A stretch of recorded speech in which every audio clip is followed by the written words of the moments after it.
আচ্ছা। হ্যাঁ, আমার ভাইপো। হুম। ওর কাছ থেকে 150 টাকা নেওয়া হয়েছে। কেন, কি কারণে? কোনো কারণ ওরা বলতে পারছে না। আমি জিজ্ঞাসা করলাম, কে বলুন কে নিয়েছে টাকাটা? স্কুলের টিচার, প্রধান শিক্ষকের নাম শুনেছি।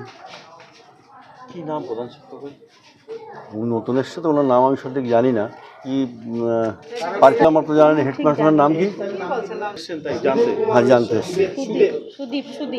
সুদেব কুমার বিশ্বাস। সুদেব কুমার বিশ্বাস, প্রধান শিক্ষক। আপনারা জানতে এসছেন কি কারণে? অবশ্যই জানতে এসছি কি জন্য স্কুলে টাকাটা নেওয়া হলো। এইভাবে টাকা নেওয়া যায় না? না, স্কুলে তো এইভাবে টাকা নেওয়া আমাদের এই স্কুলে পর্যন্ত আমরা জানি না। প্রাইমারি স্কুল তো। প্রাইমারি স্কুলে এই টাকা নেওয়া হয়, এটা আমাদের নলেজের বাইরে, এটুকু জানি আর কি। কে পড়ে? কে? ভাইপো। কি নাম আপনার? আমার নাম দিলীপ ঘোষ। দিদা মারা গিয়েছিল, তা আমি বাপের বাড়ি ছিলাম, তা আমার ছেলে এসে ভর্তি করে দিয়ে গেছে। ভর্তির সময় 150? হ্যাঁ, 150 টাকা নিয়েছে। আজকে ফেরত দিয়ে দেবে নাকি? হ্যাঁ, বলেছে যে ফেরত দিয়ে কোনো দেবে। রসিদ দিয়েছে? তা তো ঠিক জানি না, বলছি না আমি বাড়ি ছিলাম না। কি কারণে নিয়েছে, কি বলছে? বলছে যে ভর্তি করার জন্য নাকি নিয়েছে। হেড স্যার নিয়েছে? কোন স্যার নিয়েছে আমি ঠিক জানি না। কোন ক্লাসে পড়ে আপনার বাচ্চা? আমার মেয়ে টুকতে করে। কি নাম? সৃষ্টি ঘোষ। আপনার নাম? পলি ঘোষ। ঠিক। এই যে গরিব মানুষের কাছ থেকে শিক্ষা ব্যবস্থা নাকি খুব ঢালাও সাজিয়েছেন দিদিমণি, এই তো তার নমুনা। 150 টাকা করে নিচ্ছে, বলছে যে স্কুলের জেরক্স পারপাস প্লাস সরস্বতী পুজোর ফি, এদেরকে হুট করে রেজুলেশন করে সবাইকে আবার টাকাটা ফেরতও দিচ্ছে। এর উদ্দেশ্য মাস্টারমশাইদের কাছে প্রশ্ন করলাম, ওনারা বলছেন রেজুলেশন করেছেন হেডমাস্টারমশাই, অথচ তিনি আজকে উপস্থিত হননি, তিনি আসেননি। কি কারণে আসেননি জানি না। অবশ্যই না, এ তো আইন বিরুদ্ধ। সরকারি কোনো নির্দেশিকা নেই।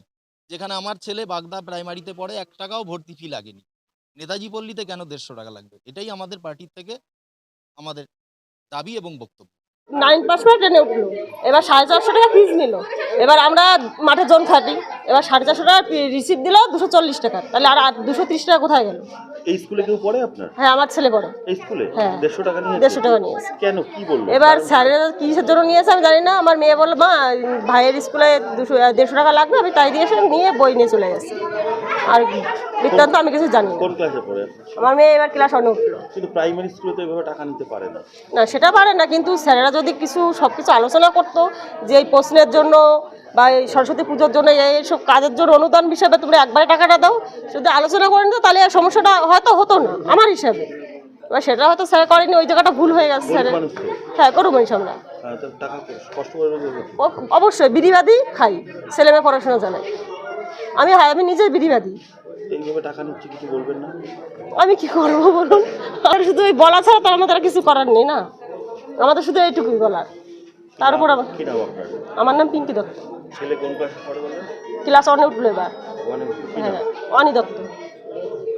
প্রত্যন্ত গ্রাম এলাকা, দারিদ্র এলাকা, এখানকার অভিভাবকদের 150 টাকা দিয়ে বাচ্চাকে ফ্রি প্রাইমারি স্কুলে পড়ানোর মতো যোগ্যতা বা ক্ষমতা নেই, কিন্তু পড়াতে গেলে দিতেই হবে জোরপূর্বক। তৃণমূলের একটা বড় স্ক্যাম। প্রধানমন্ত্রী আবাস যোজনার দুর্নীতি বন্ধ হয়েছে, 100 দিনের কাজের দুর্নীতি, টাকা পাচ্ছে না, দুর্নীতি বন্ধ হয়েছে। এখন নিরুপায় হয়ে এখন আবার এই বিদ্যালয়ের মাধ্যমে মানুষের কাছ থেকে অবৈধভাবে একটা উপার্জন, এটা জবাব দিতে হবে এখানকার ভিসি কমিটির যিনি প্রধান, তৃণমূলের পঞ্চায়েত সদস্য।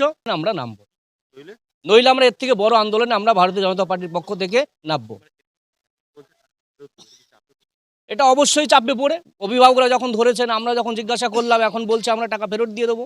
কিন্তু নিলেন কেন? এটা শুধু এই স্কুলে নয়, এটা বয়রা অঞ্চল থেকে শুরু করে রনঘাট অঞ্চল, বাগদা অঞ্চল, সমস্ত স্কুলে এই টাকাগুলো নিচ্ছে। আমাদের কাছে প্রুফ আছে, অভিভাবকরা অভিযোগ জানিয়েছেন। আমরা এটা নিয়ে বৃহত্তর আন্দোলনে নামব। আমার নাম সন্তোষ বিশ্বাস, বাগদা 1 নম্বর মণ্ডল, ভারতীয় জনতা পার্টির জিএস। যে স্কুলটা আছে প্রাথমিক স্কুল, ওখান থেকে পড়ুয়াদের কাছ থেকে 150 টাকা করে নেওয়া হচ্ছে, এরকম একটা অভিযোগে কিছু অভিভাবক এবং বিরোধী দল সরব হয়েছে। তাদের বক্তব্য তৃণমূলের মদতেই এটা হয়েছে, এটা ইমিডিয়েট ফেরত দিতে হবে। কি বলবেন? তৃণমূলের মদতে এটা হয়েছে, এটা কারা কি বলছে আমি জানি না। হয়তো কোনো দল তারা রাজনৈতিক স্বার্থ সিদ্ধি করার জন্য এটা বলতে পারে, কিন্তু এতে তৃণমূলের কোনো যোগ নেই। ঘটনা হচ্ছে স্কুলের মাস্টাররা তারা কী বুঝে তাদের কাছ থেকে বাচ্চাদের কাছ থেকে টাকা নিয়েছে আমি জানি না। আমি যখনই আমার কাছে খবর আসলো হ্যাঁ, তখনই আমি সঙ্গে সঙ্গে এসআই সাহেবকে আমি ফোন করেছিলাম, ম্যাডামকে।